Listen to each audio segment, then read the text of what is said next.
Hi folks, how are we doing? So, what I wanted to talk about today was what were or what was your dream as a child? As a child, what did you think? What did you want to be when you grew up? Whatever that may mean. So, um, I wanted to use some analogies with you to try and help focus you back um, on whatever your dream may be. So, if I live in Birmingham, UK, and if I wanted to go to Paris in France, I would look at how long it's going to take me to drive there. I would look at the routes. I would look at what time I need to catch the ferries, etc., to cross the English Channel. And I would have a map from getting from where I am now to where I want to be. How many of us have lost that map for our internal? Oh, my dog is opening the door, coming to see what I'm doing, sticking his little nose through. Of that map of the internal goals in life. So, if I was driving on this journey to France and I kept turning off left and right, left and right, left and right, I'd never get there. Or if I did, it'd purely be by chance. Yet so many people say one of the problems that they have is they can't focus on anything. And that's the equivalent of taking every left turn and every right turn that they come to in their mind. They go off on a tangent thinking about this and thinking about that. Now, you go for a walk and take 2 steps and take a right. You've not got very far, have you? Just do it now. Stand up in your living room or wherever you are now, take 2 steps and then turn left. Right?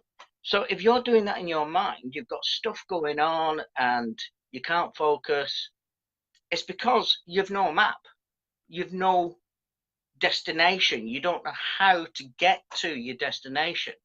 You have forgotten what your destination as a child was. You knew what you wanted to be as a child, or had some idea of what you wanted to be as a child. And for some of us, that destination changes.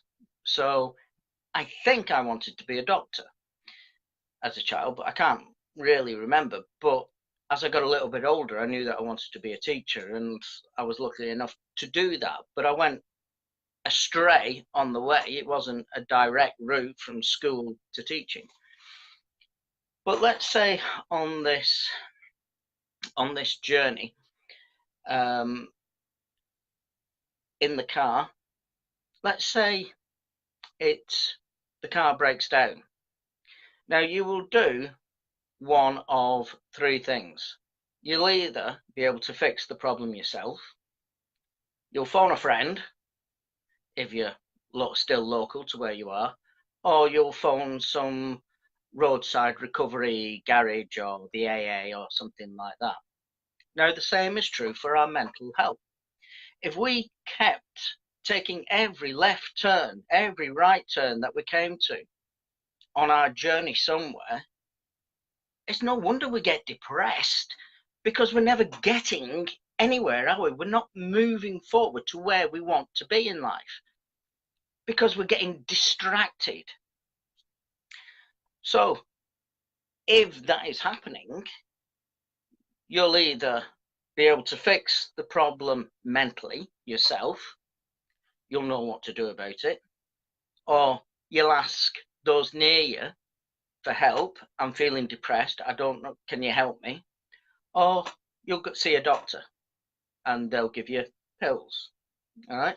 So the analogy is the same. What we shouldn't do we tend to do with mental health that we wouldn't do with a physical travel. We wouldn't sit in our car and wait for 3 weeks in the hope that somebody will stop and offer help. But when it's our mental health and our mood, we might not talk to anybody. We don't know how to deal with ourselves, but we just sit here and mull it over. You wouldn't do that if you were sat in a car traveling somewhere, would you? You wouldn't sit in your car and hope to God that somebody will come and help you. But when it's our mental health, that's exactly the analogy that we're doing. We're sitting and hoping that somehow the situation will go away. Well, look, if your car's broken down, it's going to stay broken down. It's not going to get better tomorrow by divine intervention. It's not suddenly going to start. Why would your mental health be any different? It's not suddenly going to get better. The weather might get better. You might be able to get out of your car and have a look, but it's not going to get any better. So we need to understand our mental health as much as we understand our physical health and our physical traveling on a distance. So using this analogy of traveling in a car. So when people reach out, accept their help.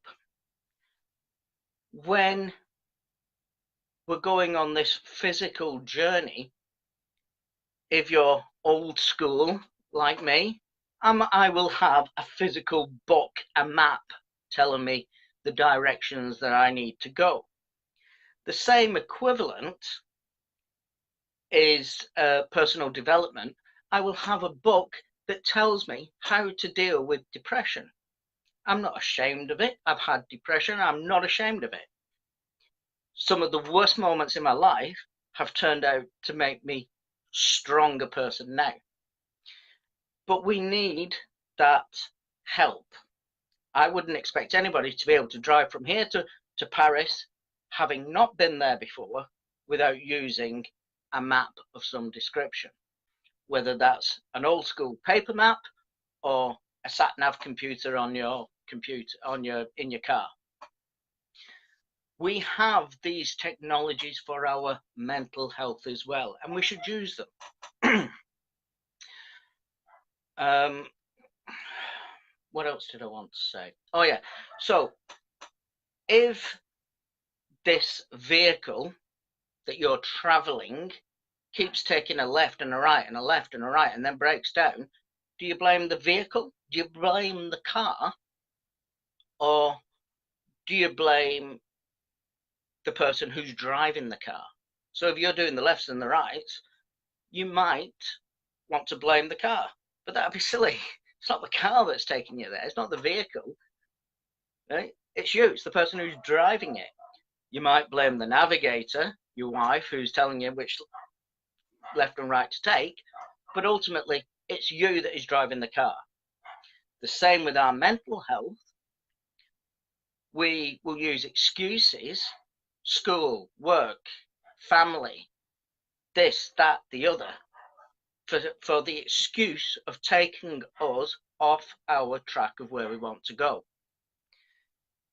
But they're the vehicles. They're what we've gathered along the way. But you're the pilot.